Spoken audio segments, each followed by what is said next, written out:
توشہ خانہ 2 کیس بانی پی ٹی آئی اور بشرا بی بی کو 17 سال قید کی سزا، دفعہ 409 کے تحت 10 انسداد رشوت ستانی ایکٹ کے تحت 7 سال قید کی سزا سنائی گئی۔ مجرموں پر فی کیس 1 کروڑ 64 لاکھ روپے جرمانہ عائد، عدم ادائیگی پر مزید 6 ماہ سلاخوں کے پیچھے گزارنا ہوں گے۔ فیصلہ اسپیشل جج سینٹرل شاہ رخ ارجمن نے سنایا۔ بانی پی ٹی آئی اور بشرا بی بی بھی کمرہ عدالت میں موجود رہے۔ کیس کا 59 صفحات پر مشتمل تفصیلی فیصلہ جاری۔ لکھا، استغاثہ اپنا مقدمہ ثابت کرنے میں کامیاب رہا، دونوں ملزم خیانت کے مرتکب پائے گئے۔ بانی پی ٹی آئی کی عمر اور بشرا بی بی کے خاتون ہونے کا خیال رکھتے ہوئے کم سے کم سزا دی گئی۔ مجرموں کے عرصہ حوالات کو بھی سزا میں شامل کیا گیا۔ ملزم دفاع میں کوئی واضح ثبوت پیش نہ کر سکے۔ استغاثہ نے جرم کے تمام پہلو ثابت کیے، شواہد تسلی بخش اور مربوط تھے، دونوں کو قصوروار ٹھہراتے ہوئے سزا سنائی گئی۔ عدالت کا فیصلے میں وزارت خارجہ کے ذریعے حاصل خط کا بھی ذکر۔ ایف آئی اے نے غیر ملکی کمپنی سے جائیداد کی اصل قیمت کا تعین کروایا۔ توشہ خانہ 2 مقدمے میں کب کیا ہوا؟ کیس جنوری 2024 میں فائل ہوا۔ 13 جولائی 2024 کو نیب نے بانی پی ٹی آئی اور بشرا بی بی کو اڈیالہ جیل میں گرفتاری ڈالی۔ 12 دسمبر 2024 کو ملزموں پر فرد جرم عائد کی گئی۔ ملزموں نے 7 آئٹمز کی ویلیو کم کر کے پیسے جمع کروائے تھے۔ بلغاری جیولری سیٹ کی مالیت 7.5 کروڑ سے زائد تھی۔ پرائیویٹ فرم سے قیمت 59 لاکھ روپے لگوائی گئی۔ قومی خزانے میں صرف 29 لاکھ روپے جمع کیے گئے۔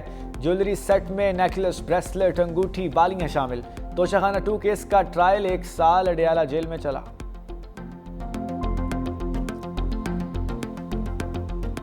بشرا بی بی کی آج کنوکشن ہوئی ہے، اس کا تو دور دور سے توشہ خانہ کے ساتھ تعلق نہیں تھا۔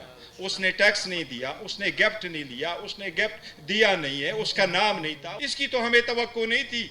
مئی 2025 کے بعد ہم تو یہ امید کیے بیٹھے تھے کہ شاید کچھ راستہ نکالیں گے، کوئی سینس پریویل کرے گا، لوگوں کو ساتھ بٹھانا پڑے گا، ایک دوسرے کو خطرہ نہ سمجھے، ایک دوسرے کو گالی نہ دے۔ آج انصاف کا قتل ہوا، فیصلے پر پورا پاکستان افسردہ ہے۔ Chairman P T I barrister Gohar Khan کی پریس کانفرنس کا ہم سوچ رہے تھے کہ سزاؤں کا سلسلہ شاید رک جائے۔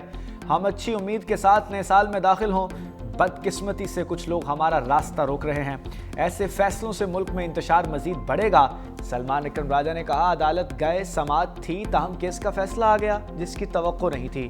ہمیں فیصلہ کرنا ہے کہ اس جبر کو سہنا ہے یا نہیں۔ اس معاملے کا تعلق کسی ایک سیاسی جماعت سے نہیں بلکہ مجموعی ہے۔ ہم اقتدار کی جنگ نہیں لڑنا چاہتے، ہم نے اصولوں کی جنگ لڑنی ہے۔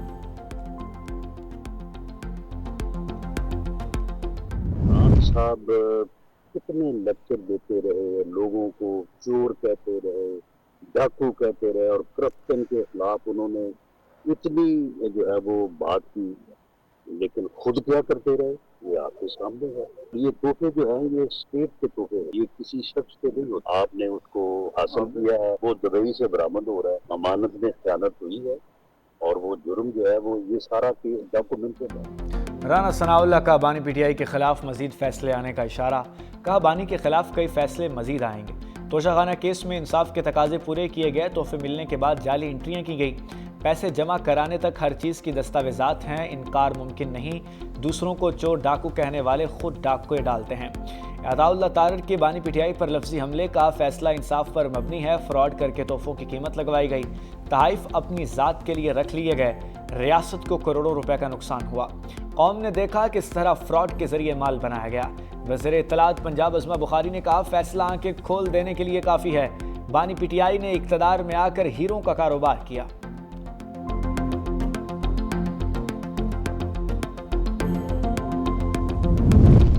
وزیر مملکت بیرسٹر عقیل کی بھی بانی پی ٹی آئی کے خلاف لفظی چارج شیٹ، کہا سابق وزیر اعظم نے قومی خزانے کو لوٹا۔ توشہ خانہ 2 کا فیصلہ آئین اور قانون کے مطابق ہے۔ بانی پی ٹی آئی نے برادر ملک سے ملنے والے تحفے بھیج دیے، گواہوں اور ثبوتوں کی بنیاد پر بانی پی ٹی آئی کو سزا دی گئی۔